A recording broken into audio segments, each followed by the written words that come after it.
Okay? If you have computers, you're allowed to have computers. I don't allow my students at Berkeley to have computers in my lectures at all. And the reason is I want them not to be distracted, but at the same time, I think something comes out of a complete and fundamental focus on whatever it is that is being discussed without the additional sort of multitasking that one would do in one's email or in one's Facebook. I was asked just a few minutes ago by one of the people in the audience, why is it that this course is actually not called the History of City Planning? Why is it called Histories? Well, actually, this is precisely the title of this given lecture. It's histories for a variety of reasons. But before I actually talk about the history of planning, I want to also give you a sense of some of the issues that I will tackle in those 8 or 9 lectures. I want to think about the weight of history, how even the most contemporary problems, the most immediate of issues that we often encounter as planners have a long genealogy. History has a very uncanny way, if you will, of often repeating itself, and social power also has a troubling way of consolidating itself in the camouflage often of new regimes and new paradigms. So our task in those 5 days would be to examine the contemporary, the kinds of things that we encounter in everyday life, in light of this repetitiveness, what I actually call often irregular similarities. That is what some social scientists have actually called present history, in quotes. I like the term very much, present history. It's a historicized present, a history that is always with us, a history that requires us to be aware and attuned to it in a manner that would force us to make decisions about today, taking it into account. We need to think about history almost in a manner that the Italian novelist Italo Calvino. How many of you know Italo Calvino? No one. Okay. Calvino is an Italian novelist who has written quite extensively about cities in novel form.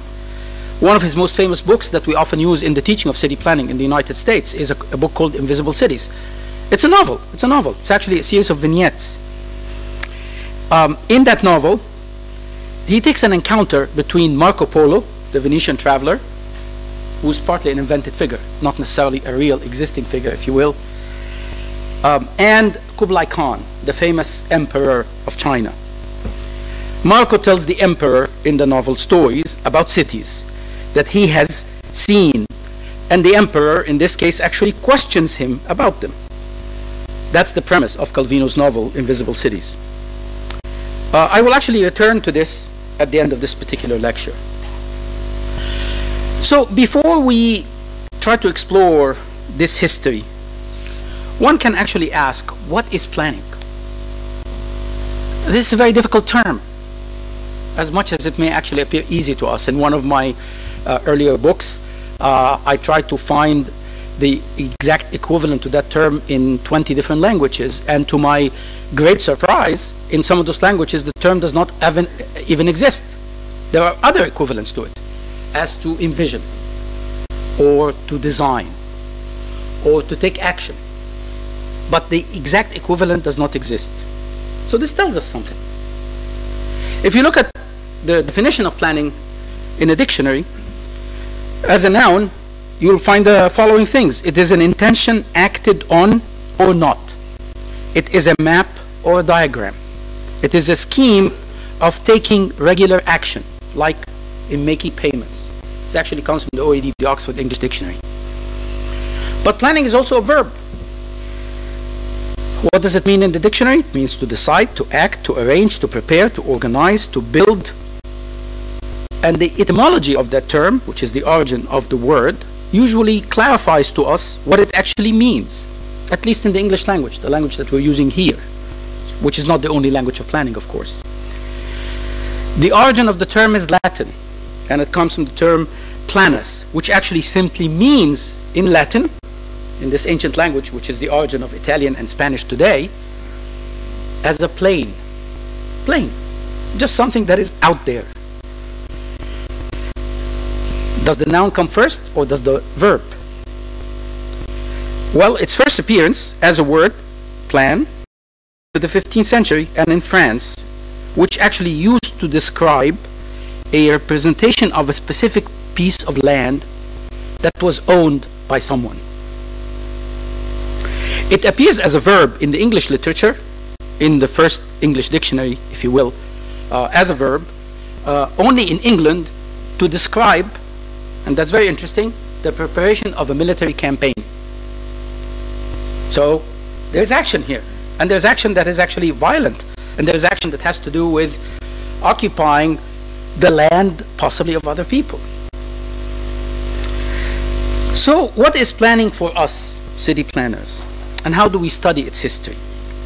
We mean different things by planning, and it means different things to different disciplines. Planning as the most efficient way, if you will, of using resources to achieve a desired goal. Planning as a process of organizing social units and hence the rest of society. Planning as a set of actions on the environment to occupy land in a meaningful way.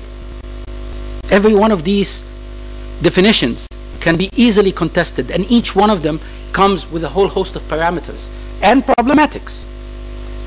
Another complex of definition of planning would be as a policy or the making of programs implying the organization of different aspects of physical space and employing the relevant use of resources with the aim of providing opportunities for social groups that may not possess the ability to achieve it. Now, for me, this latter part is extremely important, and at least in the context of the United States, has now emerged as the main focus of planning. Planning is about equity. Planning is about provision, not for everybody, but for those who cannot afford. Of course, there are different ways to study the history of planning. You could study it as the history of settlements or the history of cities. You can study it as the history of urban plans made by planners.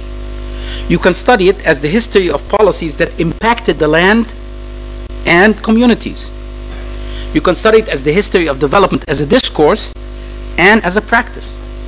You can study it as the history of legislation that resulted from planning outcomes. That's part of the reason that it's very difficult to talk about a history of planning or the history of planning. I specifically use the term histories because I think to engage in writing history depends to a great extent on who you are, where you're coming from, and what your intent is. So it will very much change, not only from one person to another, one culture to another, one context to another, but even one objective to another altogether. So there is no one way of telling that history. And that history, whatever it is we actually try to tell it, will always be biased to a particular point of view.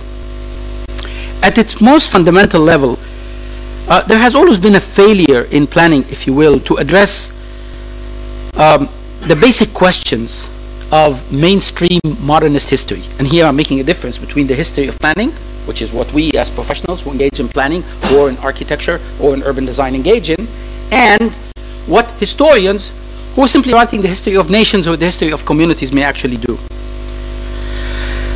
And this is simply, in the case of planning, who is its subject?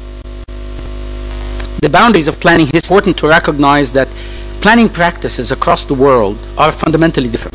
What exists in Latin America and what exists in the United States, I often argue, even though I teach in a planning school, we have no planning in the United States because there is no unit to plan for. So I come from San Francisco metropolitan area. That area is actually constituted of 79 cities. Each city has its own police force, has its own court system, has its own mayor, has its own planning structure. In some city, there is a planning commission, and in another city, there is a design commission. Sometimes that planning commission is elected individuals, sometimes they are appointed by the city council. Sometimes it's made of 12 people, sometimes it's made of 3. So in a sense, it puts you in a position where, what is it that you're going to plan? Planners in the United States are often paralyzed by virtue of the fact that citizens make decisions. And when citizens sometimes make decisions, they make wrong decisions. Look at us, we have Donald Trump in the United States today. We made a wrong decision. Maybe we'll be able to correct it, maybe not. Maybe it will take the world in a totally different direction. That's exactly what happens in the United States, at least at that micro scale. So, the approach that I will actually use in the next 5 days is one that accepts the contribution of many of these different approaches. And in a sense, you may discover that each of my lectures may be colored by one particular approach more than another. History is not simply what happened in the past. It is not simply the sum of things that occurred and were written about by specific people. We must recognize that history is always written from the present and with a specific intent. In a sense, I think one of the things that we have to ask when we particularly engage in discussing the history of planning is how do we use the past? On what grounds do we engage with the past interpretively? On one level, theory, which I cannot ever separate from history, is the making explicit of this negotiation. So never believe anyone who tells you there is history and there is theory. Absolutely not. In the invocation and the making and the writing of history, you are engaged in a theoretical discourse. So the questions must be which theory to use and how to relate it to planning as an object of study. If planning is inextricably linked or implicated in the material and ideological practices that control the lay of the land and often control city affairs as well, then it makes sense for any history to provide a critical interpretation of planning. Its theoretical grounding must not come from within the planning profession itself. Hence, you will actually see that, at least in my own approach, I try to use things that come from elsewhere to interrogate planning. One of the other things that I also am very interested in writing the history of planning is giving it an international flavor, is recognizing that you may be here in Amritsar, in Punjab, in India, but your knowledge of other places around the world is equally relevant in understanding yourself. For me, this is not just simply an international perspective. It is actually one that has to do with questioning the self. Questioning what one knows in relationship to who one is and to the larger context in which one exists. So let me read a passage for you and ask you where you think it comes from or what it describes. Here.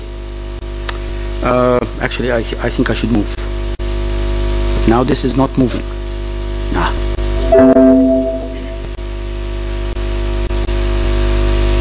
Yeah. Come over here. Step carefully over this baby.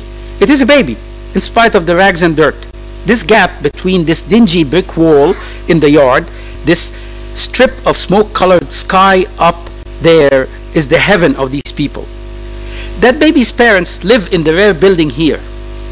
There were 9 in the family: husband, wife, an aged grandmother, and 6 children. All 9 lived in 2 rooms, one only about 10 foot square, that served as a living room, bedroom, and eating room. The other small whole room was made into a kitchen. That day, the mother had thrown herself out of the window and was carried away from the street dead.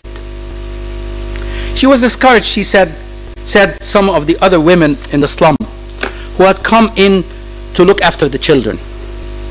The people who live there come to look upon death in a different way from the rest of us. They do not take it so hard. End quote.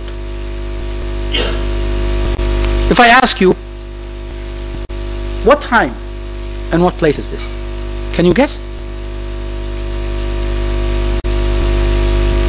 Say, speak up. What? Egypt. Today? 19th century?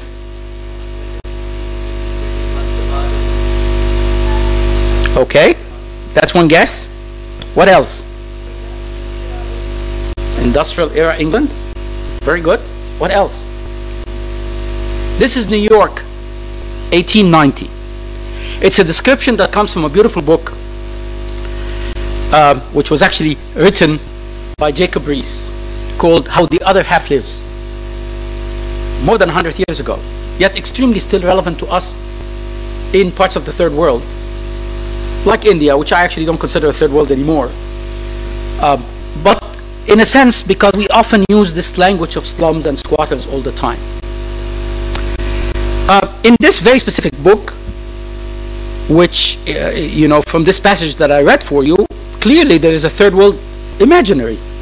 And this third world imaginary seems to have also existed in the heart of the first world just 100 years ago. Looking around us today, we know that this planning mission was not just a historical accident. Rather, as Peter Hall points out in his seminal book called Cities of Tomorrow, the Anglo-American world is marked by the city of the permanent underclass. So what I want you to think about is how the ideal type of the first world city gets constructed versus the third world city, whose underdevelopment is accordingly always narrated in the idiom of crisis.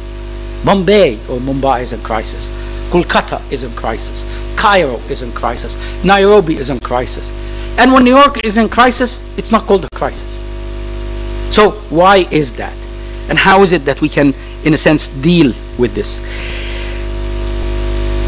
Of course, there are problems in the cities of the third world that one cannot ignore, and one has to find sometimes better ways to analyze it. Yet, you always get that sense of panic, as you get it from Mike Davis's book, another book that definitely deals with the history of planning, Planet of Slums. As planners, we clearly need to avoid the kind of dualism that Davis engages in. On the one hand, the developed world that seems to be free of crisis, its history is aestheticized and naturalized, and on the other hand, the developing world that is grim and stark with its horrors. So how do we begin to dismantle this powerful myth, to move beyond its seductive fiction? That, if you will, is partly what we should try to do in a history of planning. There are two aspects of this international and comparative framework that I want to focus on, which is the notion that if one were to truly try to understand the history of planning in a given context, we always have to ask questions not only about ourselves and not necessarily just about what is over there, but we literally have to ask questions that emerge from over there about here, and questions that emerge from here about over there. Much of the social scientists that have been talking about, using, if you will, third world questions to ask of the first world, have contributed quite a lot to this very specific discourse. And what this really means is a recognition that the future of the urban world does not lie, whether they like it or not, in New York or London or Tokyo, some of the biggest cities in the world today, but actually they lie in Mumbai and Kolkata and Cairo and Nairobi, the cities that are likely to be the biggest cities around the world in the 21st century. One other thing that I think is also very important for us to talk about in the history of planning is the role of the state. The distinguished Catherine Bauer Worcester, the building that I basically have my office in the School of Planning at Berkeley, is named after her and her husband, Worcester Hall. In a seminal book, which is actually called Modern Housing, written in the 1930s, makes this beautiful statement. He says, "The urban problem, as we know it, with its causes and effects, reaching every aspect of economics and politics, owes its majestic scale to the developments of the last century." Now she's writing in the 20th century, so she's referring to the 19th century. "It must always remain one of the great historical ironies that that century, which invented the notion of material progress, which unfolded more scientific possibilities than all of the preceding years of Western civilization put together, was also the century which debased human environments to about its lowest known level." End quote. Very powerful statement, that the 19th century, which brought about the Industrial Revolution, brought about much of the changes that we live with today in the 21st century, is also the century that created many of these kinds of problems that we suffer today. So let me go through some of these important texts of planning as a way of telling you why is it that there are many multiple histories to planning. One of the earliest books that was ever published, a book that was actually published in the 1960s, is a book by Mel Scott called American City Planning. It was a history of city planning in the United States specifically. And in fact, it covered American city planning from the late 19th century until his time in 1969. It starts with this very interesting statement. He says, no one can liberate himself entirely from his biases, attachments, and limitations, no matter how earnestly his attempt is and how intellectually honest or dispassionate he attempts to be. What Scott does is he goes through everything that happened in the context of planning in the United States as it was principally produced by planners. Planning here is simply reduced to a larger structure in which he also recognizes the role of citizens. And he's somewhat frustrated with the role of citizens. So he tells us, for example, that another category of citizens bitterly resented any limitation on private initiative and displayed militant impatience with government restraint. So how can one plan then? End quote. In the United States, this is a very big thing. So even the passage of something like eminent domain, where the government technically has the right to come and say, these people and these people who live in two communities want a road to connect them, but that road has to pass through a third community, and that community is opposed to it. Okay, then basically the two communities that need it, which may be not only to their interest, but to the interest of the larger state or the larger metropolitan region, they can go to hell. Why? Because the community in between does not want it. It's as simple as that. He actually concludes by another statement that I like. He says, Americans have an almost childlike reverence for law, but only in the abstract for principle. Law is a very important component of planning, because in a sense, law is what allows it to happen, or in this case, sometimes prevents it from happening. So Scott gave us this sort of biased perspective of planning history that is based on what planners do and the problems that they actually encounter. Peter Hall, who died actually only 3 years ago and was one of my colleagues at Berkeley for 15 years before he went back to England and became Sir Peter Hall, wrote this beautiful book, Cities of Tomorrow. Its title, again, deliberately provocative, Cities of Tomorrow, even though it is a history of planning. He does not make any pretense whatsoever to objectivity. And in recounting the history of Anglo-American urban and regional planning practices over 100 years, if one were to look at the table of contents, that's exactly what that book has. And that's a book that was published in the late 1980s, published in 88, 89. He actually admits the vastness of the subject, and he basically writes, the choice of major themes, each of which forms the subject matter of one chapter, is necessarily personal and judgmental, and I have deliberately made no attempt to conceal my prejudices. What does he do? He structures the book around themes. So he tells you, for example, and in some of the reading material that I have assigned you, you will see, you will get actually 2 chapters from that book. He would take London and Paris in a very specific moment in the 19th century, and he would look at what is going on in these 2 cities in relationship to each other and in relationship to the rise of industry, and how these 2 societies reacted to it. It's a selective history of city engagement with planning practices, and how is it that these practices may have impacted the formation of these cities during those times. Another book that I think is also very important, and in a sense is partly a response to what Peter Hall was actually doing. It's a book that comes much earlier than that, Garden Cities of Tomorrow by Ebenezer Howard, which Peter Hall focuses on. So he takes a few individual characters like Howard, like Baron Haussmann, who was the planner of Paris, and he looks at the decisions that they made and the plans that they put in place and how they impacted the generation of these very specific cities. In this regard, he actually comes up with a genealogy, which he actually calls, of which Howard is one, and I will actually cover a bit of Howard in one of my lectures. He talks about these people as the fathers of modern city planning. Again, a very gendered language that I actually do not like, because, you know, why is it that they are the fathers of modern city planning? Don't we have mothers for city planning as well? Of course we do. And in fact, if the book suffers from anything at all, it's this very specific gendered bias that I will show you later. Someone else comes in and tries to resolve. Hall is determined to permit the key figures to recount in their own words that history.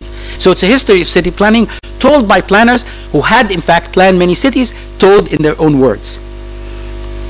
For him, planning is the act of a few inspired individuals and innovators in response to the world that they found themselves in, and in particular to problems that they've confronted in that world.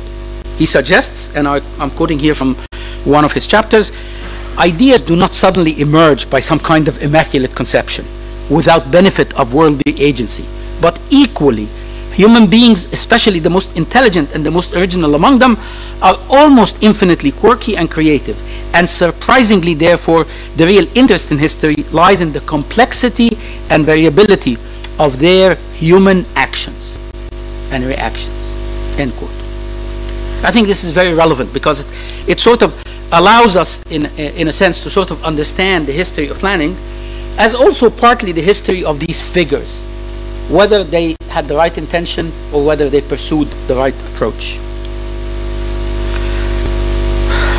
As I said, Hall, like partly Scott, still, in a sense, produce a particular kind of history of planning that is very much based on the history of the profession itself. But then we have to remember, cities are not only a product of what the professionals do. To the contrary, they're often a product of what a lot of other people, including ordinary individuals, communities, and politicians, may actually engage in. So a third book that also tells the history of planning is Elizabeth Wilson's very interesting book called The Sphinx in the City, the third and important planning history, which was in this case published in the 90s. It's one of the few books that offer a very specific gendered perspective on the subject. The book argues that the town planning movement had systematically sought over basically the last 100 years, and she's again talking about the physical planners in this case, to domesticate the city, taming the growing disorder that had long associated with the ambiguous presence, and that's very important in the context of the United States, the liberation of women. So the presence of women in the public realm, for her, is the thing that planners did not know how to deal with. For Wilson, the impulse to plan for the city was inextricably linked to a very specific patriarchal structure, for whom the presence of women in urban life was still deemed somewhat problematic. She demonstrates that women, members of minority groups, and children were often totally excluded from notions of planning in the 20th century by organized planners. So in Wilson's view, there was a need for a fundamental reform. And I put this specifically, the Sphinx in the City. This is actually the Sphinx of Las Vegas. It's not the Sphinx of Giza, which in a sense reminds us of why is it that she called the book that. And she called the book that. The overarching metaphor in her account is the Sphinx itself, that mythical creature, half woman, half monster, which stands for the chaos and the instability of urban life, and hence the title of her book, she argues.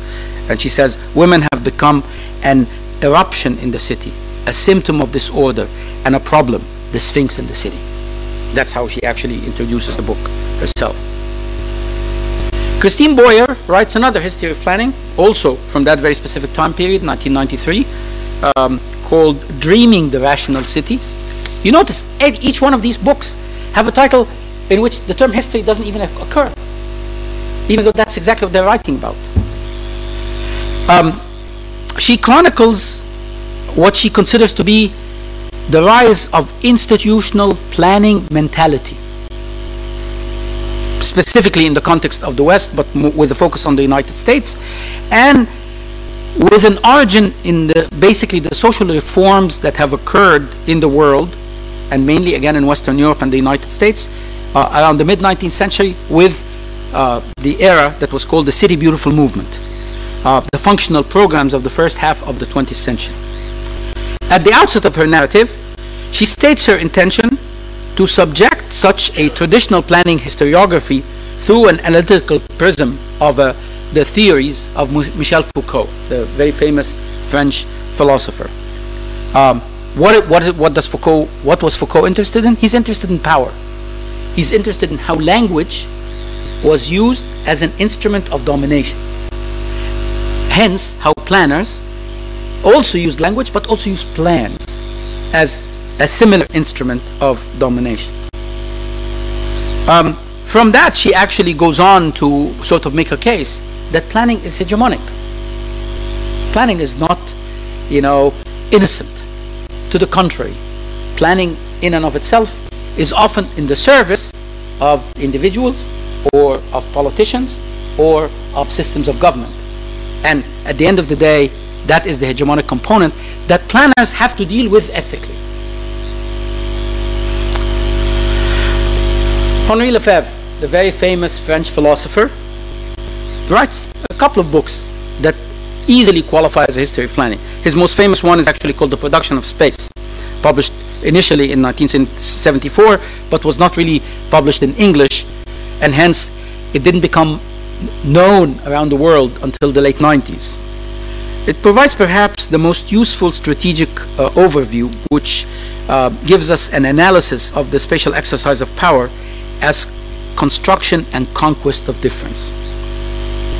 Although, Lefebvre does not completely adopt Marxist theory in everything that he does, in the end, he rejects the fact that the city form is simply a product of economics. And he argues that there are interrelated zones. So he comes up with something that for planners today is very important theoretically. What he considered the triad of interrelated zones, which are what? Spatial practices, representations of space, and spaces of lived experience. He makes a distinction between those three. I'm going to repeat them again because they're really important. Spatial practices, which in this case have to do with what happens in the making of space. Representations of space, which are not the same, which is how that space then is talked about, is drawn, and is covered in the media. And then finally, spaces of lived experience, which is what happens to ordinary individuals who exist within those spaces and the experience that they actually have.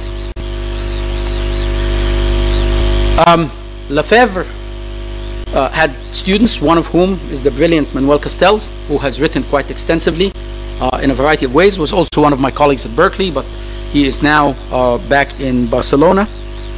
Very important figure. He writes two books. My favorite is actually called The Urban Question, but it's less relevant, if you will, to the history of planning than the book that I'm using here, which is called The City and the Grassroots, which highlights the role of urban social movements in planning. The argument here is that you can talk as much as you want about Baron Haussmann or Robert Moses and what he did in New York or what Haussmann did in Paris, but in the end, it is what ordinary individuals did as they organized, took over certain space, and brought about fundamental political change that ultimately resulted in the making of certain cities. For him, this is the true history of planning. Anthony King, who actually spent much of his life, his early life in India, and wrote this beautiful book back in the 70s called The Bungalow, and managed to show how a particular housing type, bungalow, which is, the Bengali hut of a Bengali peasant, taken over by the British, becoming a major archetype that the British basically took over the entire empire. That's why you find bungalows in California, and you find bungalows in Australia, and you find bungalows in South Africa, and you find bungalows in Kenya, because of the adoption of a particular form that has an international appeal and that travels all over. He writes also a beautiful book called Global Cities in the late 1990s, in which he actually argues that the history of planning can never be seen outside the history of colonialism. He argues that colonialism, and I have an entire lecture on that also in the course, colonialism is a specific form of planning. It's planning by some who are from the outside, for others who are supposedly on the inside, because one group feels it knows better and knows what is better for them. Then, of course, there is Paul Rabineau, who writes this beautiful book that follows the same tradition, also in the late 90s, called French Modern. And it is actually it's a study of the construction of norms. In fact, the title of the book is very important: Norms and Forms of the Social Environment. What does it do? It talks about how is it that when the French go into North Africa, specifically into North Africa, although the book actually covers other parts, and they are engaged in this project of creating modernity, that it is what they did in the colonial settings that has become the experimental ground for what they later do in France itself. So in a sense, colonialism is a very appropriate guinea pig for planning. Let's try it out. If it works, okay. If it doesn't, well, we've screwed the life of so many people, but that doesn't matter to us. Of course, as I mentioned, a fundamental critique of many of these studies had to do, if you will, with the systematic exclusion of certain groups. Sometimes this exclusion was deliberate, sometimes it was incidental. And it also has to do with the fact that power was never really fully considered as the most appropriate component of that equation. So to understand these systematic exclusions, I think we again need theory. And with a couple of notable exceptions, planning historians have always remained remarkably immune to the developments of critical theories. Theories that come from the likes of Castells or the likes of Lefebvre or the likes of Rabineau. And they have unfortunately still clung to and tenaciously to some extent, to their modernist, liberal, progressive framework. We feel good about ourselves when we're progressive planners. Well, in the late 90s and the beginning of the 21st century, a wide range of critical theories began to rewrite planning history. One of the most important ones was by this woman, Leonie Sandercock.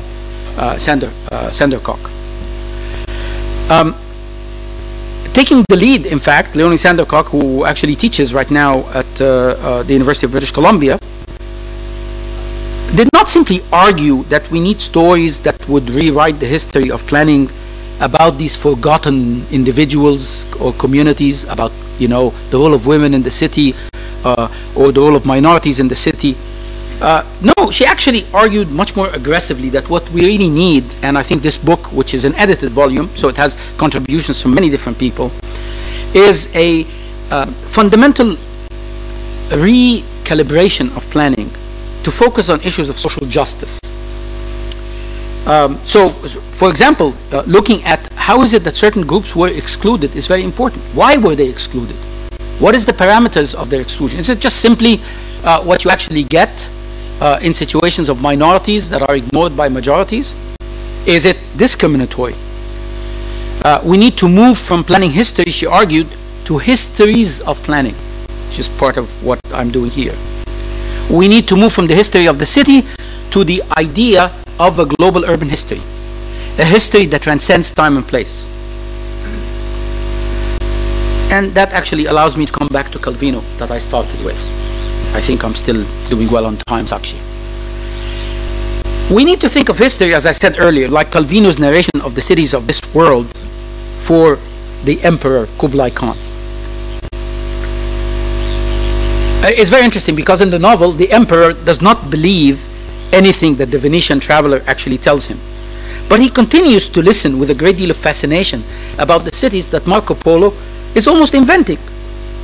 And after a while, the Khan gets bored and he tells Marco, and I'm going to read a bit here from the book. From now on, I will describe the cities to you. That's the Emperor, who has this vast empire of cities that he has not visited. From now on, I will describe the cities to you, and you tell me if they exist. He continues, I have constructed in my mind a model city from which all possible cities can be deduced. It contains everything corresponding to the norm. Since the cities that exist diverge from the norm in varying degrees, I only foresee the exceptions to the norm and calculate the most probable combination. Very sophisticated emperor, of course, to use this language and to be able to know, if you will, what cities are like. See what he did? He established a frame of reference. He decided all cities have those things. Oh, but this city is different in this way. This city is different in this way. This city is different in this way. So he has this tabula rasa that he has established as the frame of reference for which all cities belong. To which Marco Polo responds, but sire, the city may be one that is made only of exceptions, exclusions, incongruities, and contradictions. What is the name of that city? Asks the Khan again. To which Marco responds, It has neither name nor place. I shall repeat the reason why I was describing it to you. From the number of imaginable cities, we must exclude those whose elements are assembled without a connecting thread, an inner rule, a perspective, or a discourse. So Kublai Khan owns an atlas which has the cities, and where cities are represented with emblems. Each city has its own sign, as I'm sure you have here in India. Cities have emblems, but that atlas is tattered, and parts of the pages of it are gone, precisely reflecting the status of the cities that are crumbling in his empire. At least that's what Calvino tells us in the novel. On the day when I know all of the emblems, shall I be able to proceed to process my empire at last? Asks the emperor, to which Marco replies, on that day, sire, you will only be an emblem among emblems yourself. Calvino then elaborates to sort of end this part of the discourse. He says, with cities it is with dreams. Everything imaginable can be dreamt, but even the most unexpected dream is a rebus that conceals a desire, or its reverse, a fear. Cities are discourses whose rules are absurd, their perspectives deceitful, and everything conceals something else. We take delight not in a city's 7 or 70 wonders, but in the answer it gives to a question of ours, or in the question it asks of us in return. And this is precisely the spirit of what I will pursue with you over the next 8 or 9 lectures. And I think I'm done, and I have to give the podium to Sakshi. Thank you, guys. You don't necessarily have to applaud for. We still have 8 more lectures.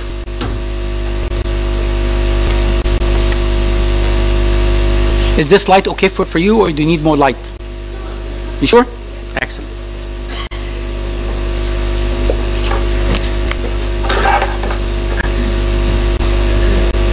Thank you.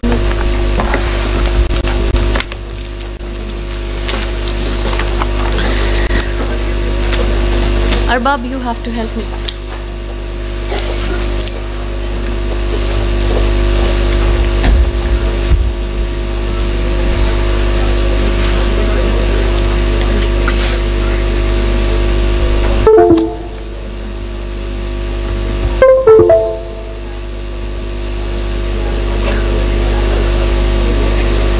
Ma'am ज्ञान day 1 के नाम से ज्ञान day 1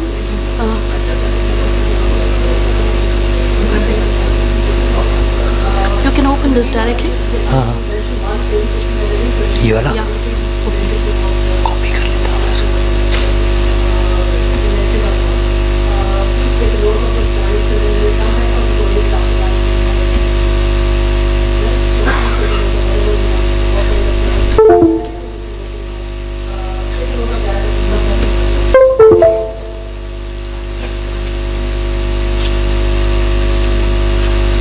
This one? Okay. Good afternoon once again. Yeah. Hello everyone. Just to give a brief introduction about me for the outsiders who don't know me. I'm Sakshi Sahni. I'm assistant professor in Guru Ramdas School of Planning, Guru Nanak Dev University, Amritsar.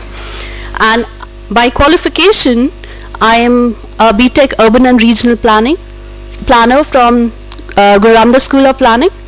And then after, in 2007, I did my master's in infrastructure planning from CEPT. And then I worked there for 2 years almost as a research associate. Since 2012, I'm doing teaching here. For first 3 years, I was teaching the infrastructure planning students. And after that, I started my PhD on histories of city planning. I'm sorry about this. So, this part which I'm going to share, while I was searching for my literature review, as I mentioned, so I was reading about histories of human settlements, what are the factors that are affecting it, and I also saw a little bit of literature on Islamic cities and Middle Eastern cities, where I read about Dr. Neser. And then I approached Dr. Neser in January 2017, and that's how we started having a communication, and he agreed. He was humble enough to agree to come and share stage with us. I'm not that learned, how much he has the experience. I'm just a baby in front of him. I just have 5 years of experience, and my research is just at the beginning stage, which is just 2 years.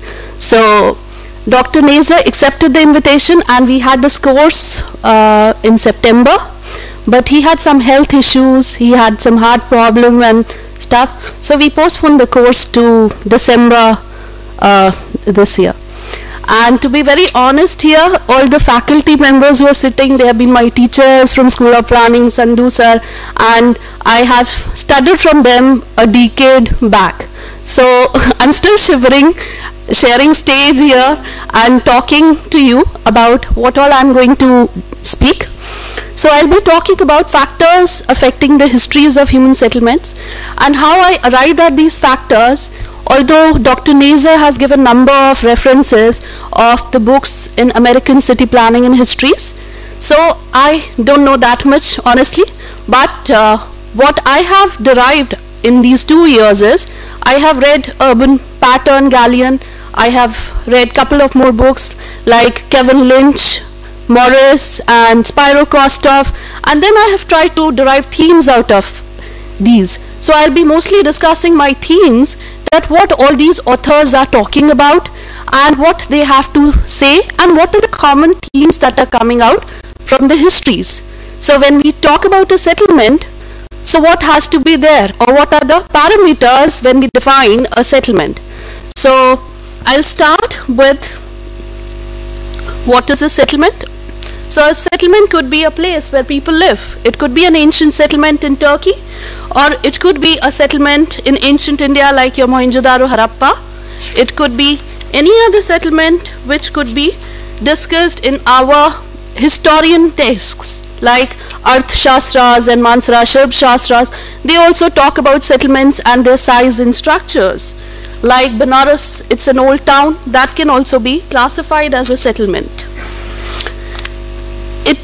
Settlement could range from a house in remote area to a mega city like Bombay or Delhi or Kolkata with the 10 million houses.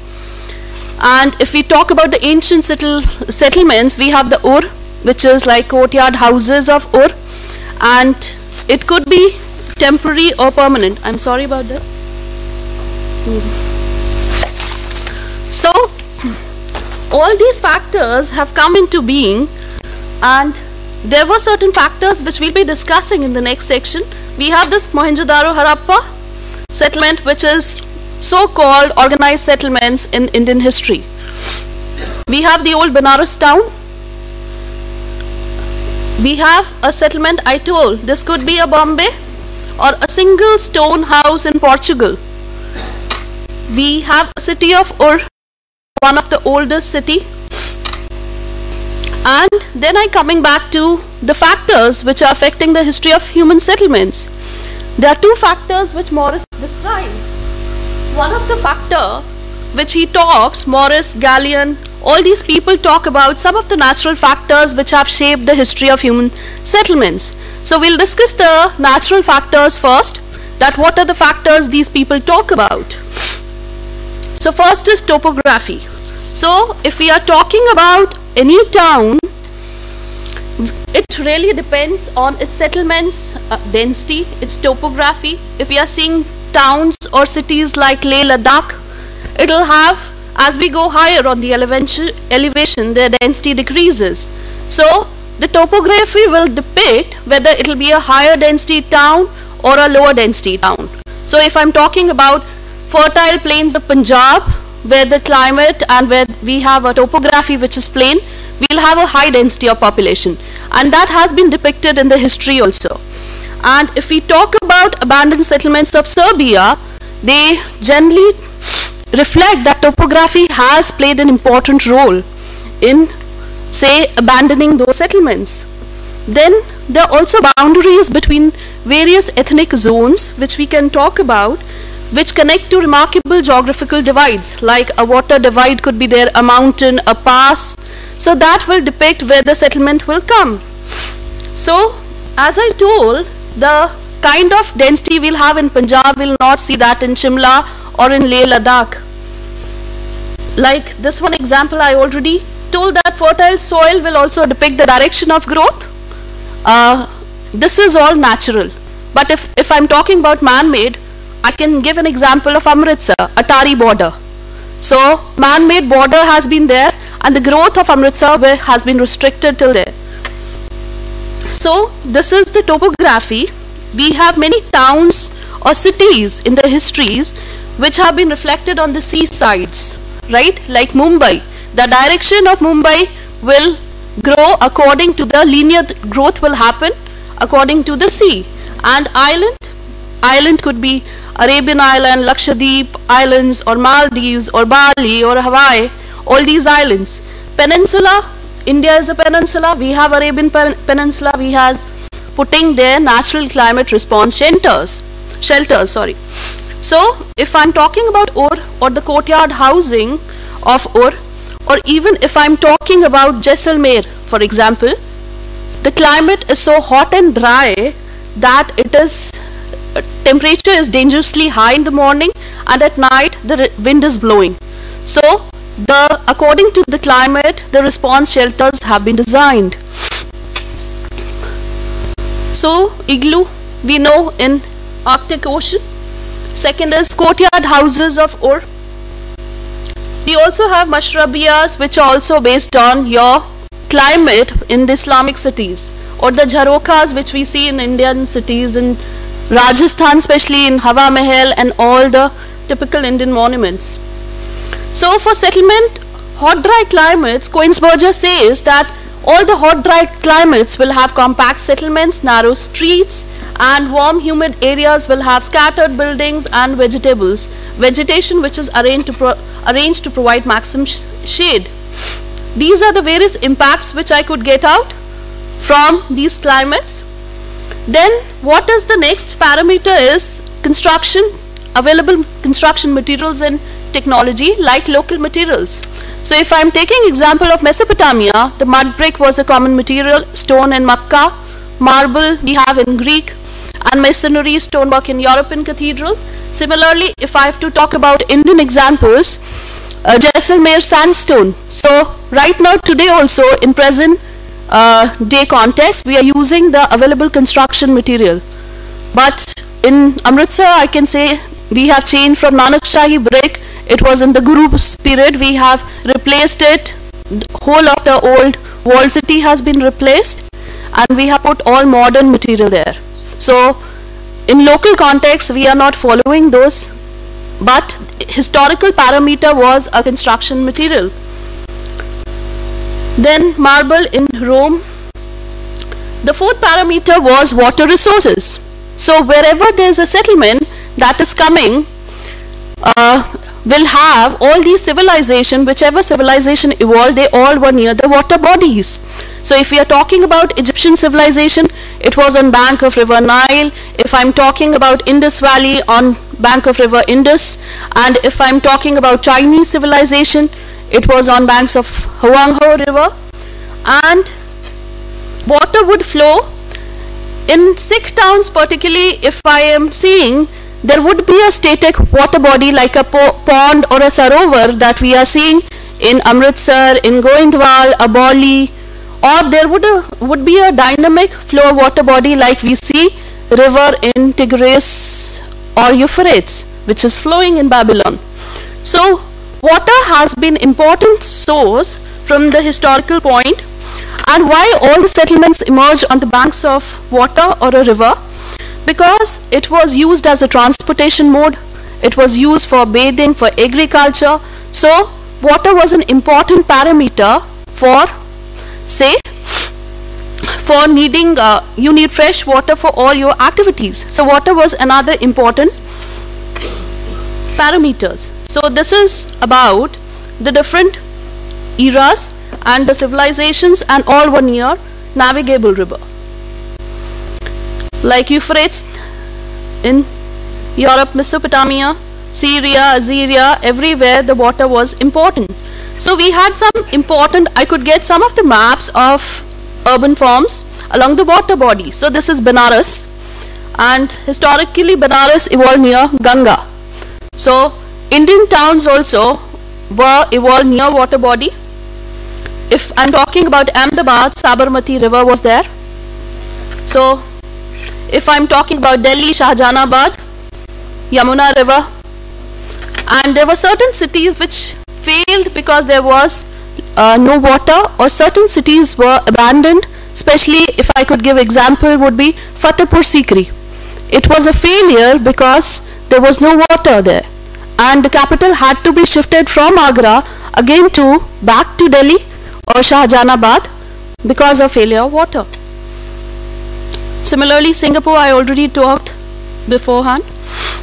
So we have these 4 natural determinants in which we talk about topography, climate, construction material and water, and the kind of planning it will have on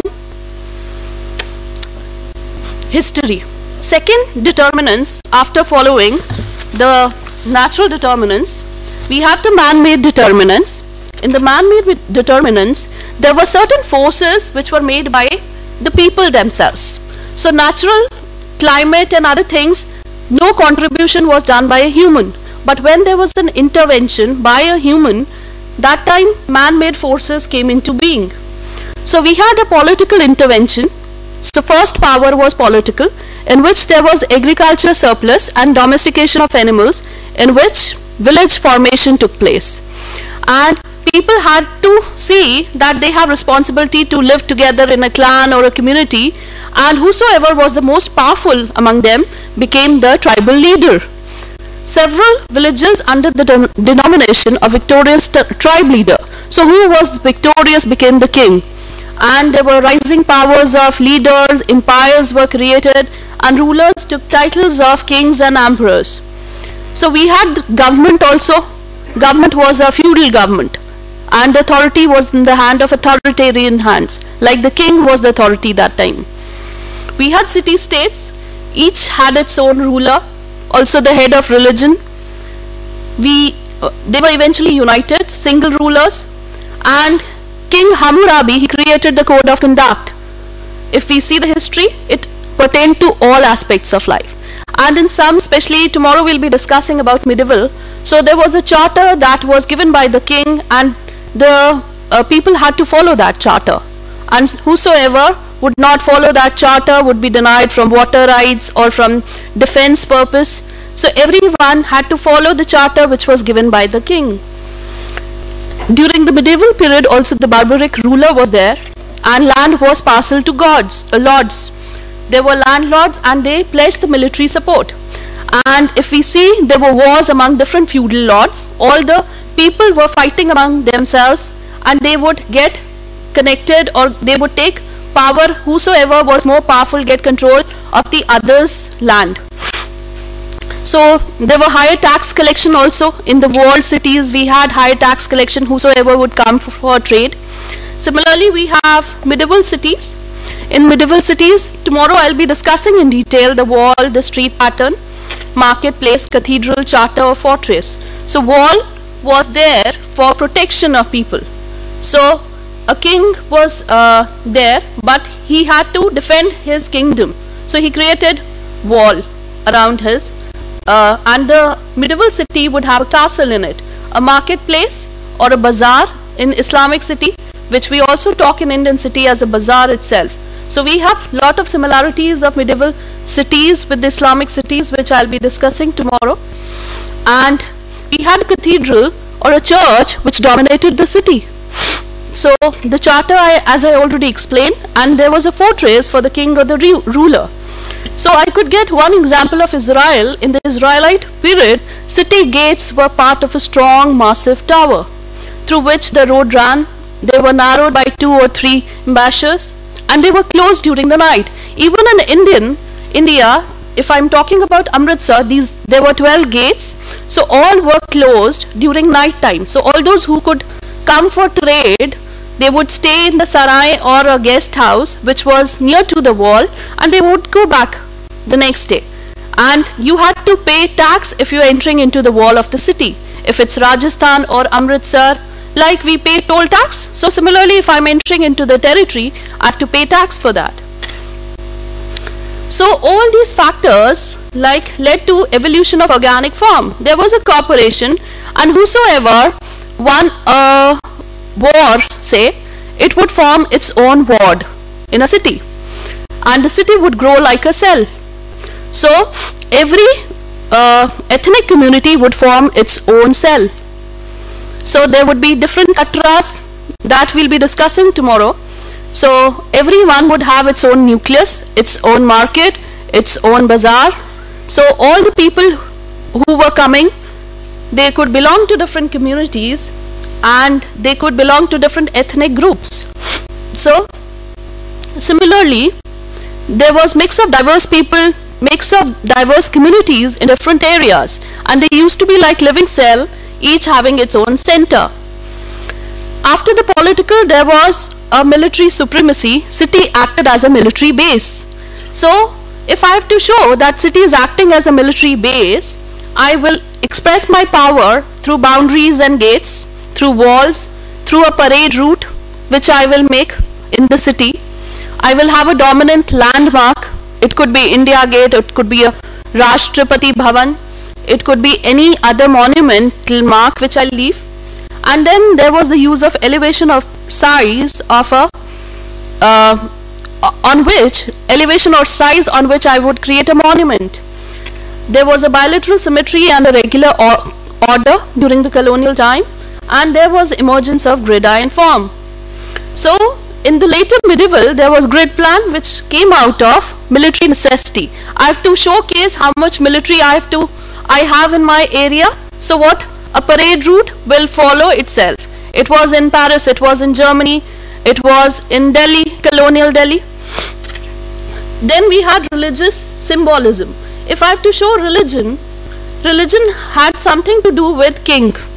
King was head of the religion, or the church was the head of the religion. Each city had its own chief deity, and in Sumer we had 2000 gods, and in India we have about 10 crore gods, right? So big temples, ziggurats were made, and all these showed religious symbolism. We had ziggurat in Sumer, we had Harappa city with its citadel, we had Acropolis in Greek ancient temple, we had Norman castle, we had church, and we had church in medieval European village as well as in Latin American. So all these political institution also created the history which we study. And there was change in advanced social structure which is taught by Gallian as bold aesthetic changes. He says that temples and other structures of ruling group became permanent. If I am ruling a city, I have to show how much money I can spend, and it can be shown through my palaces, through my landmarks, through my religious symbolism, through temples, through churches and cathedrals, and it became a source of pride to public seat and power. So there was an advanced social structure, and the social power was shown by stratified society. Society was ruled by a king, and on the lower pyramid we would have slaves. Similarly, if I am seeing the Indian society, we had the Brahmins or the priests on the top of the social structure, and we had the Shudras on the, or the untouchables, on the lower caste. And our town plans of some of the cities of South India, like our medieval town plan of Madurai, that is reflected in this caste system. So temple, Meenakshi temple is in the center. We have Kshatriyas or the warriors who were the administrators as well. They were living in the second ring, Vaishyas, and followed by Shudras or the workers. So this social structure belonged to the town plan also, according to the Indian texts. So this was the plan of Madurai, which I already explained. And there was Vastupursha Mandala, which was also followed. Last point was economy. There was farming and there was trading. the trading was so organized that there were trade routes through sea from Syria to Indus Valley. So people could trade through sea from one area to another, from one country to another. And because there was surplus in farming, it was used for basis for economy. And when we had enough surplus, there was a need for markets. So evidence showed that we traded with other civilizations across the world. Harappan civilization was trading, and all this nexus of social, economic and political transformation resulted in emergence of urban forms. I already talked about that we had land route crossings, intersection of land and water routes, and entrance of mountain passes where the trade would take place across the world. Then there were markets. The medieval period would take generally the urban activities, artisans, workshops, and markets played an important role. If I have to say how the evolution of physical form took place, so it was surge between oppression and justice.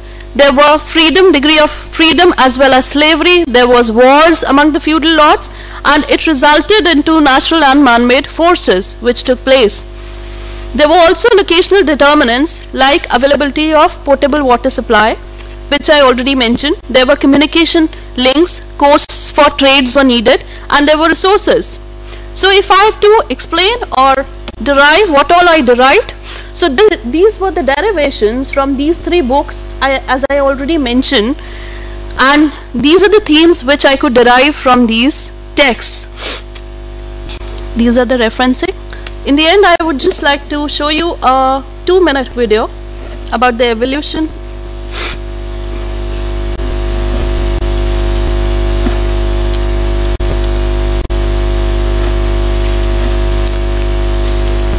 Arbab, I'll need your help. It's not showing the copy. Okay.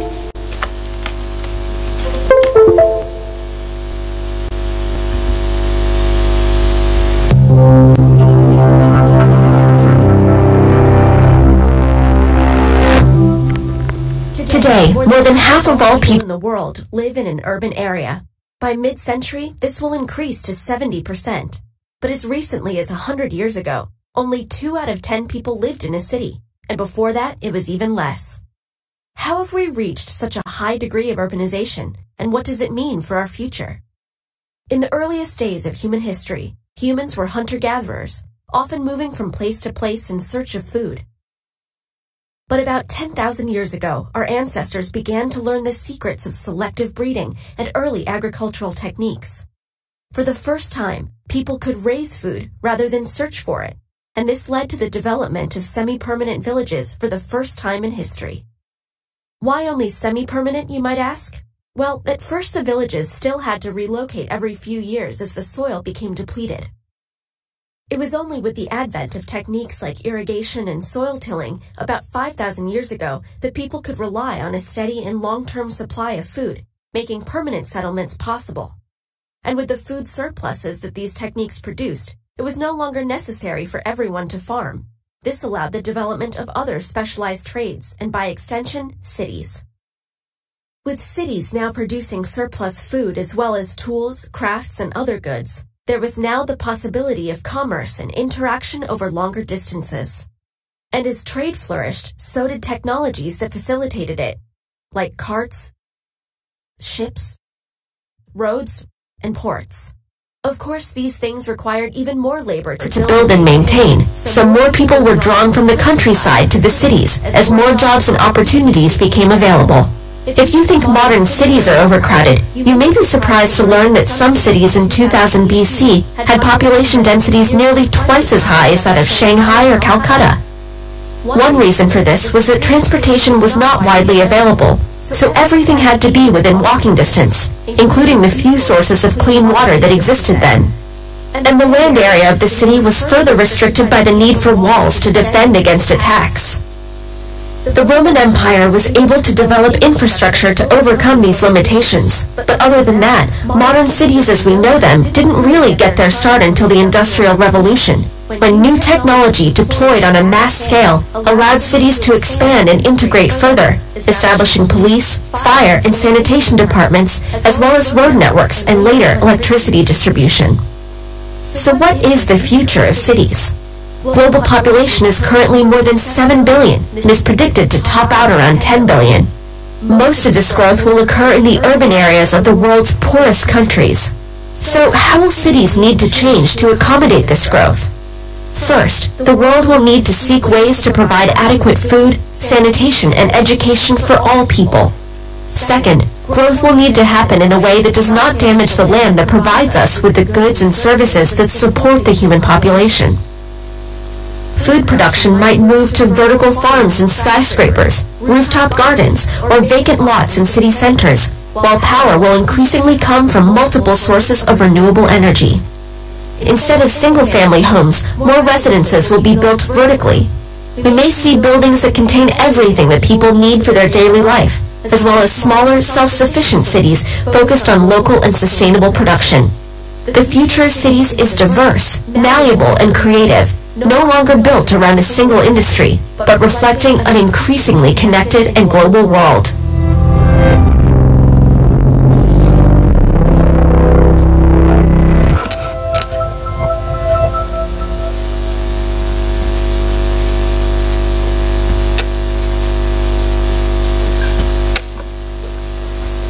Yeah, I finished before the time.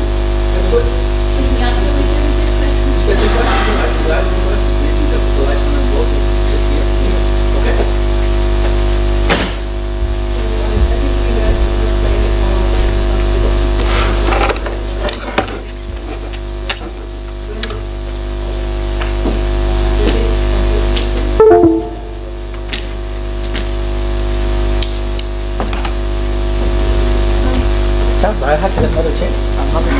No, I'll get now. I'll get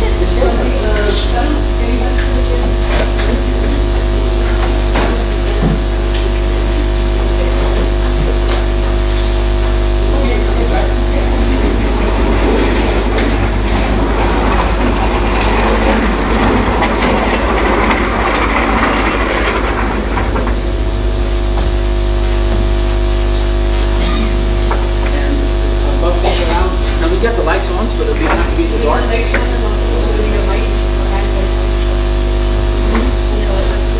I'll go. I'm going to ask you to put the lights on.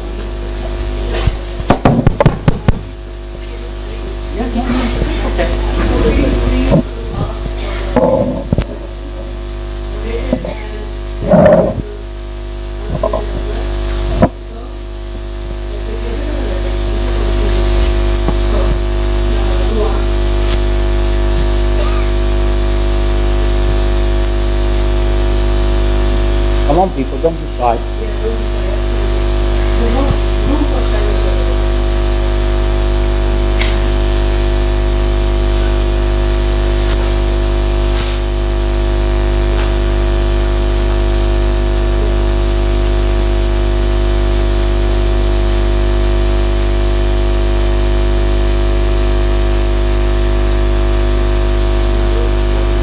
Go ahead.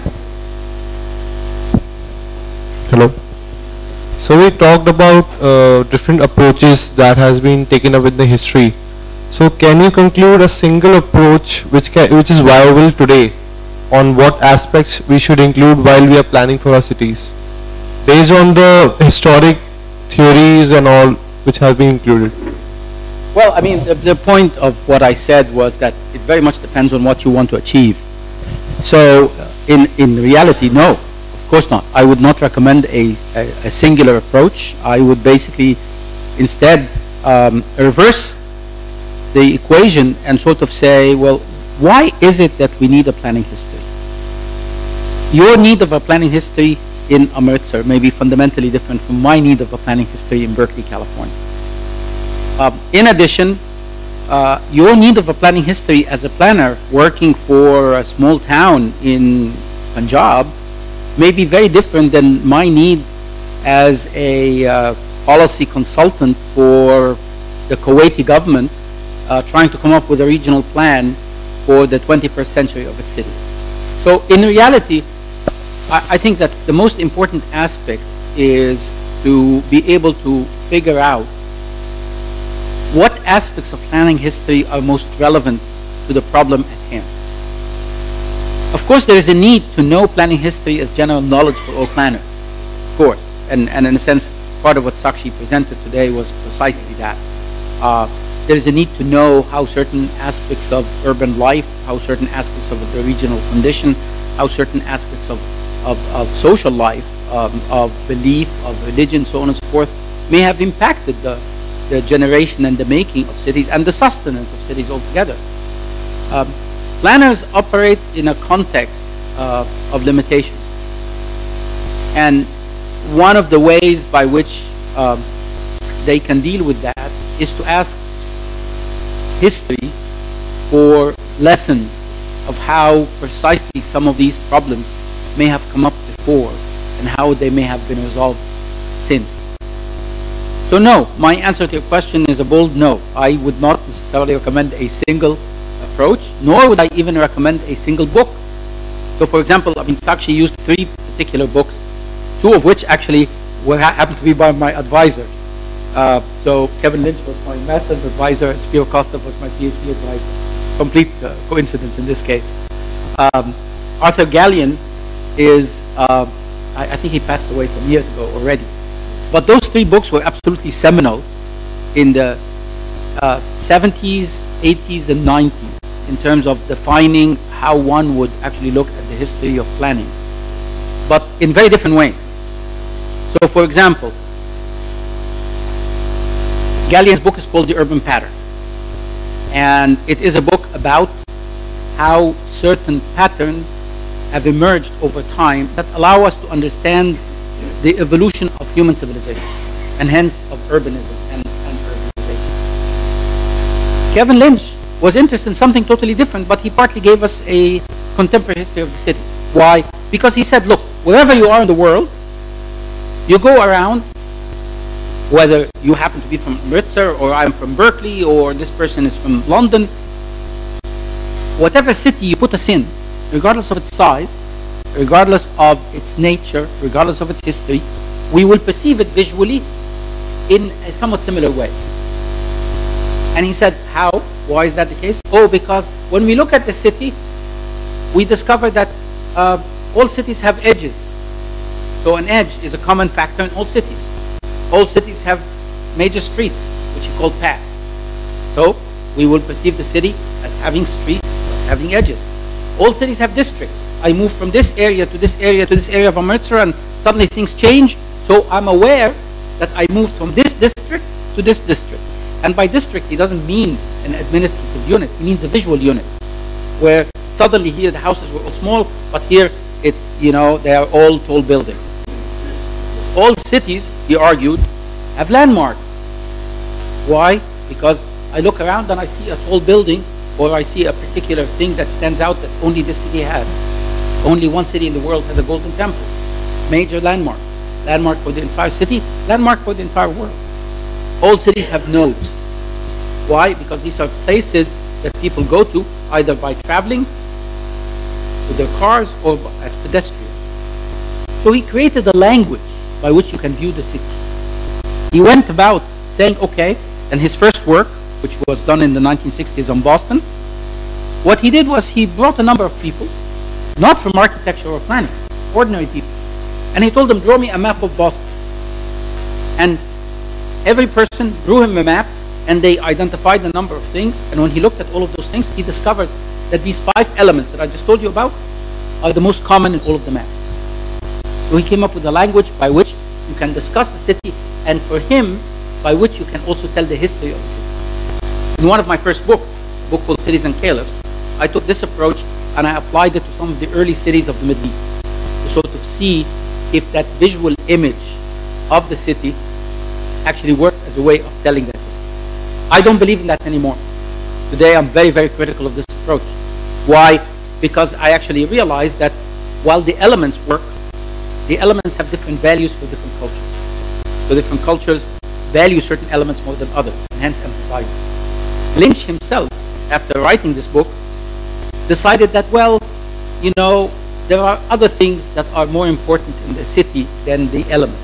So he wrote a book called Good City Form. His first book was called The Image of the City, and then he wrote Good City Form. And in Good City Form, he came up with what he called performance criteria, by which he assesses how a city works. So he told you legibility, our capacity to understand the city is important.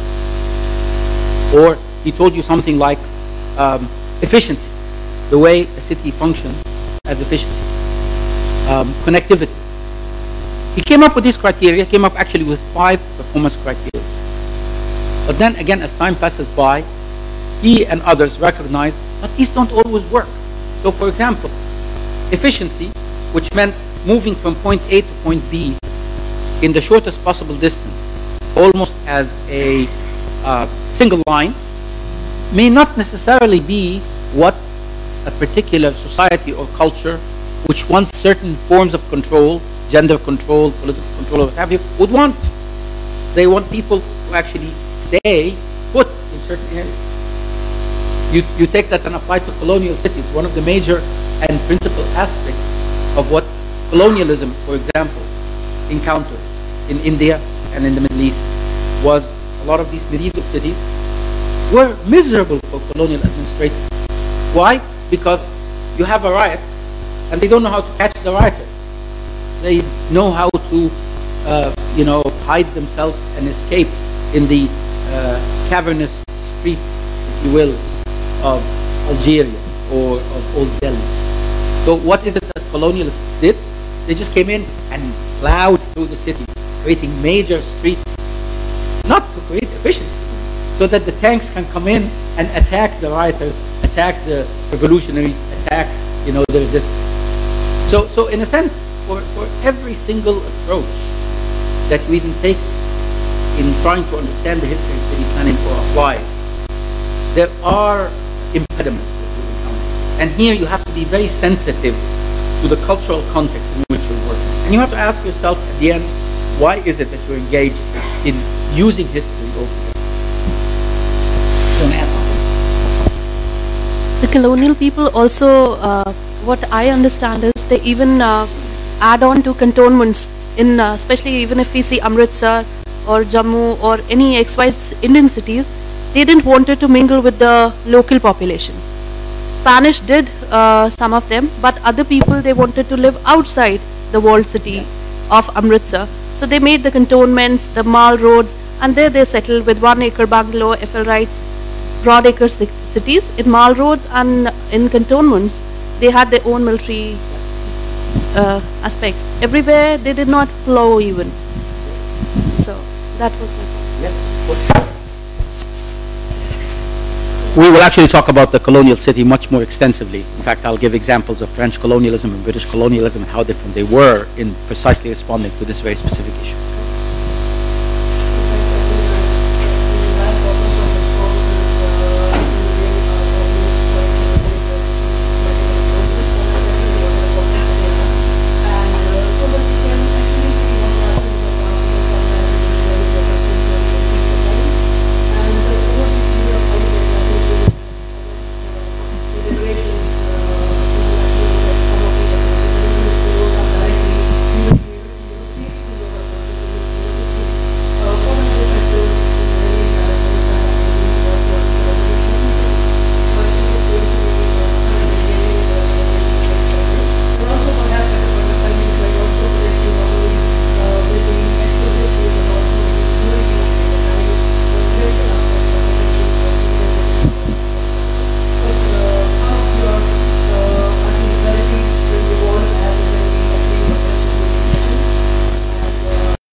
Knowledge production coming from from Dr. Nazar in particular. So please feel free, ask whatever you have in your mind, as I mentioned earlier. Please. The faculty is also very welcome. We are all students here, by the way, and we are constantly in a process of learning. So even I think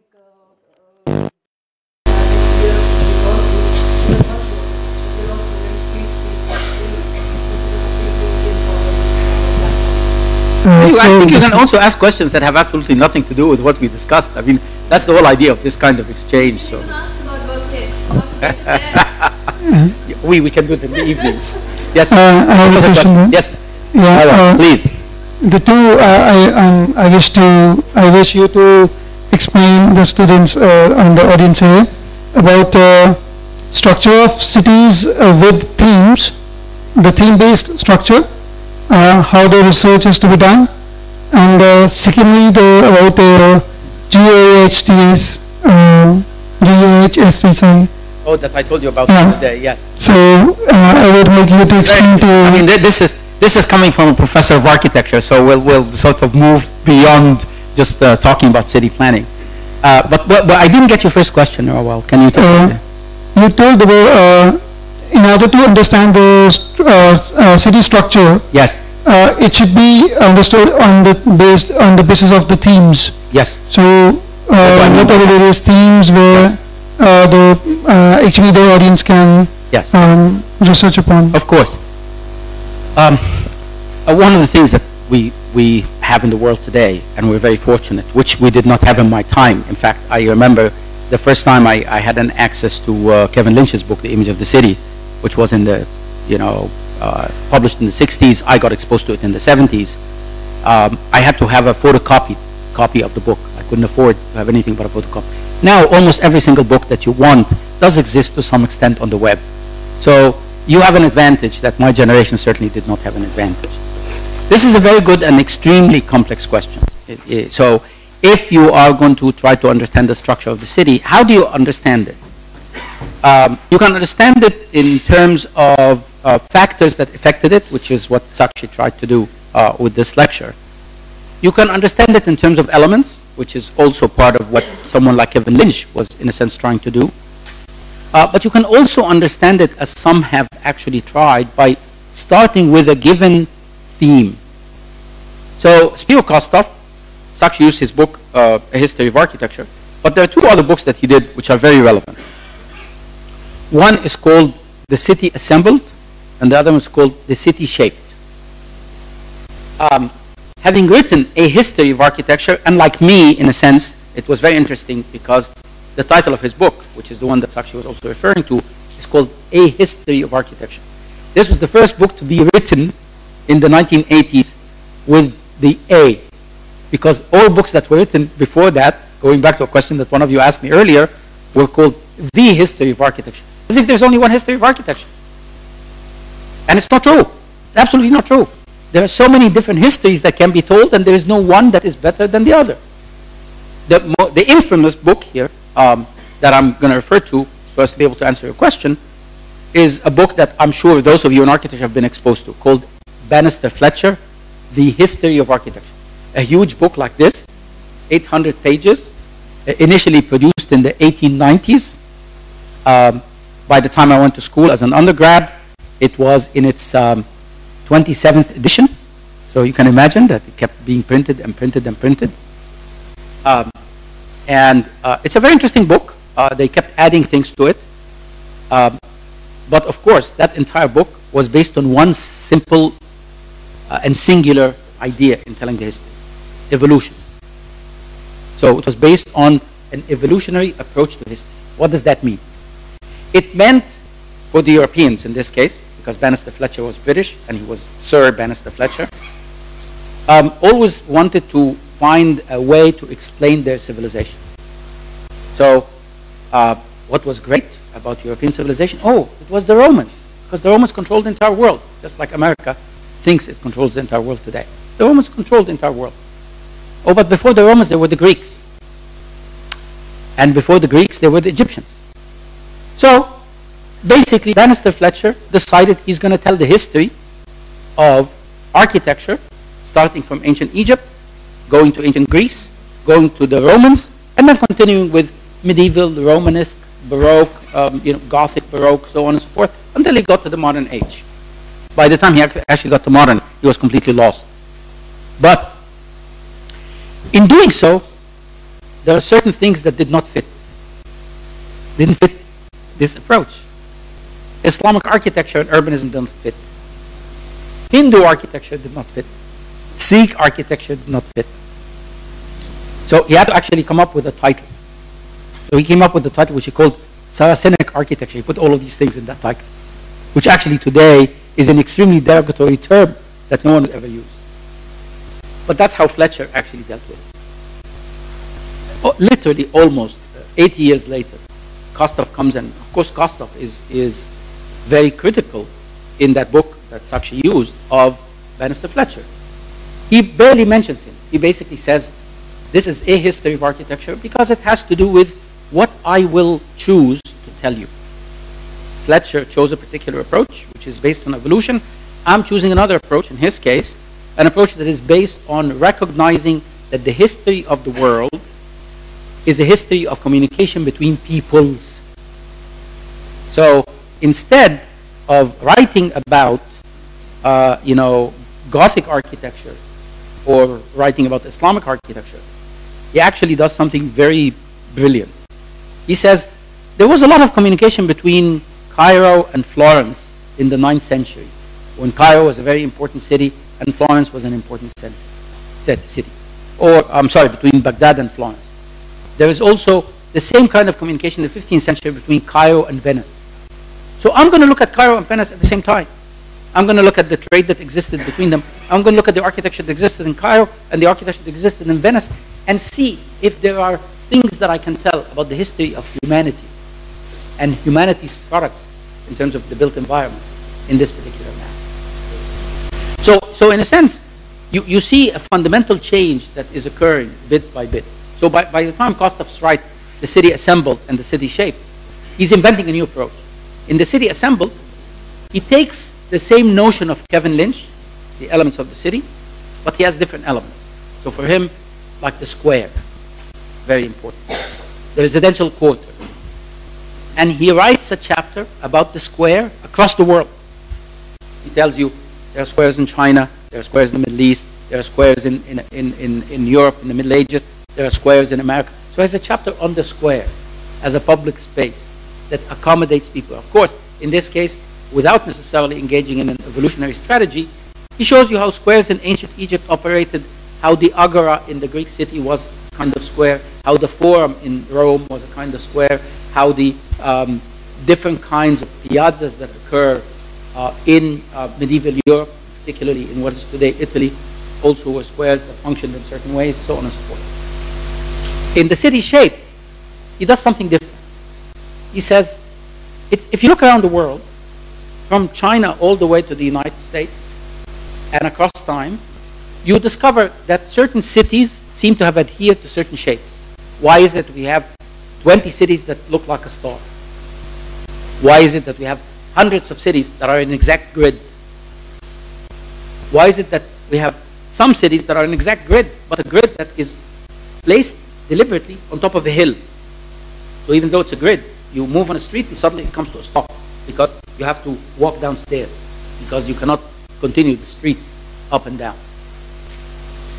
So he presents you two different histories. One that is based on form and the shaping of space itself. And the other one is actually based on elements and how those elements come together to form a city. So from that regard, I don't know if I fully answered your question. In the first question is maybe this one. The second one, Irwal is referring to something that I was part of and is now run by two of my colleagues, one at MIT, Mark Jarzembek, and the other at the University of Washington, Vikram Prakash, called GAHTC. I'm giving you the acronym because you can look at the website. That's Global Architectural History Teaching Collaborative.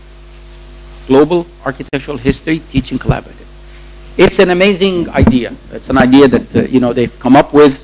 They invited me and a few others to participate in it, and what we did was very simple. We all teach Many of us teach architecture, many of us teach urbanism, we teach the history of cities, and we're all trying to change the way history is being taught. We're unhappy with the fact that a lot of the history that we know and that we teach is anchored in the West and anchored in the United States.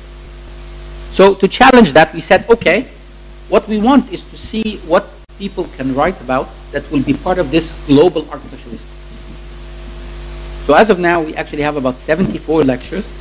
Each is a short lecture, not exactly the TED format, 20 minutes, 35 minutes, slightly longer, all with images, all with text, all with resources. They're all available on the web, and they're available for anyone around the world to use. So it's a very valuable resource. And it's based on a very different principle. So for example, you will find a lecture called The Architecture of the Silk Road. What does that mean? We're in different countries. Yes, but actually, that's fantastic. Why? Because the Silk Road connected China all the way to the Middle East, and in fact, ended up in parts of Eastern Europe. And it lasted for a good, 600-700 years. And it created structures in many of those cities. Structures that sustained the Silk Road as a trade route. In the process, architecture migrated in both directions. In the process, culture migrated in both directions. So in one single lecture, that's 35 minutes, actually by one of my former students, you actually have a very interesting way of understanding the history of humanity through its built environment at a given moment in time by looking at these structures that were built to sustain commerce. It's a totally different way of telling history than to say, oh, I'm just going to study temples, or I'm going to study mosques, or I'm going to study churches. And it suddenly puts a different kind of context that is much more global than the one in which we are completely limited, if you will, to our regional or national context. Thank you. Yes? If we see these books of history of urban design, urban planning, we have found that the different periods, say we have 3 decades or 4 decades, the research of history is biased toward one or two particular issues. For example, if you look at the history, books of history in the first half of the 20th century, we are talking about the history of the perspective of technological advancements. When we talk about the mid-60s, you start finding something in terms of cultural and sociological and the books which we have done. Basically, they are more towards the invisible cities and the kind of spaces which are unaddressed and earlier which were addressed. And so therefore, the concept and the context of history, understanding simultaneously, which is the first question somebody asked, the integration is definitely something which at the end of the day you try to find. One. Secondly, as I earlier discussed, the approach toward history. Now, this is the time which I am finding where history is not a teacher, history is not a lesson giver, it is a way to glamorize and making the city from a culture cautious place to a city which is tourist oriented, devouring the native people throughout the world. And therefore, when we talk about the books, I mean, such a contradiction exists. We talk about culture, but on the other hand, we show the latest how history is incorporated, and we show a big, good cultural museum. Is the city a museum? No. I think it's a place to live in which you address as a place of humanity. So I think making more museums just because there are forces, market forces, and there are global forces, not just even market forces that are internal, that unfortunately dictate some of these trends. In fact, in my final lecture, that's exactly what I'm going to talk about. The notion that today the global city is one that abuses history and that does not necessarily use history. But also as someone who's written quite a lot of books about tradition, something that I spent 30 years of my life just researching, I've also come to accept the fact that our fascination with authenticity is problematic. That we've gotten to a point in the history of humanity today where we no longer, as communities, value authenticity. So the fake, the copy, and not even the museum, it's the exhibit, much more than the museum, is what has emerged now as a substitute for urbanism. It is what people, in a sense, appreciate. So, I lived in New York for a year in the 70s when New York was one of the worst possible cities to live in, literally because of crime, because of prostitution, because it was just impossible. You would avoid to go to Times Square. Today, New Yorkers and tourists mob Times Square in a manner that you cannot even go to Times Square anymore because everybody wants to be Times Square. But Times Square, during that time, got Disneyfied. That's the only term that I can use. And it actually got Disneyfied physically. Not just because it looks like Disney, but because Disney actually now owns something like 20% of all of the buildings that overlook Times Square. Exactly. And what Disney does not own, the big moguls of Las Vegas own. So in a sense, there is a new New York today that has nothing to do with the New York that I experienced in the 70s.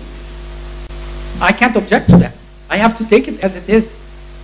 As an urbanist, I may be unhappy with it. I may be critical of it, but I must deal with the reality of its existence and the fact that it has an audience that is willing to pay for it. So most of the elderly people, therefore, in the history, in the cities, are alienated from the city. That's correct. Because of this well-being. That's absolutely correct. Because the kind of approaches, what they have experienced, that's correct. And what the city is showing to them today. Yes. But let me just tell you that the phenomena that you just talked about is exactly the same phenomena that people complained about in the mid-19th century with the rise of the Industrial Revolution. And then they complained about it again, and we complain about it today very often with the rise of the internet and virtual reality. That in a sense, many of the things that we actually experience in physical space are no longer what people experience, and they have unfortunately been replaced by the virtual medium in a manner that has distorted urban experience, in my opinion. I think you want to end this to give us a break so that we can start again at 2:30?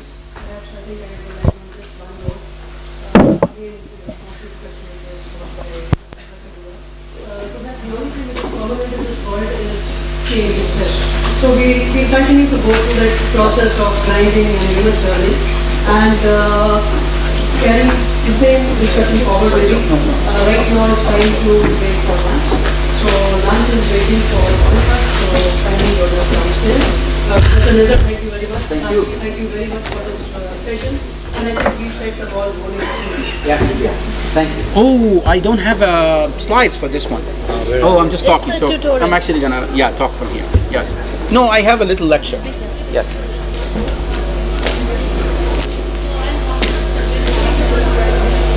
Of course.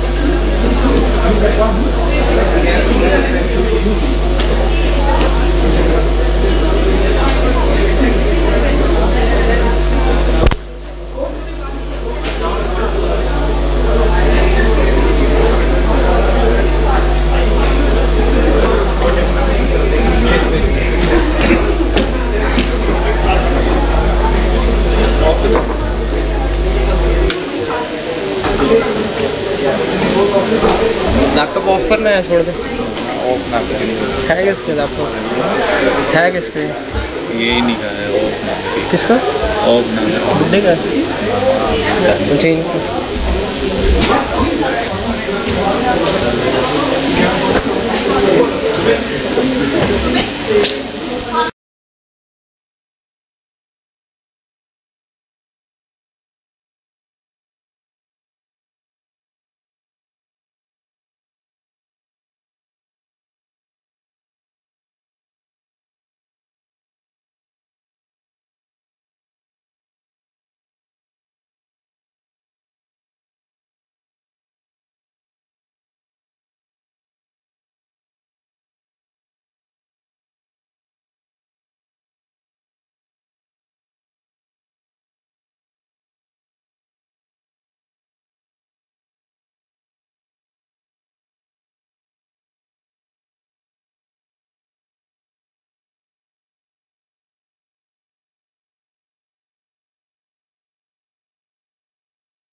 Theoretical analysis.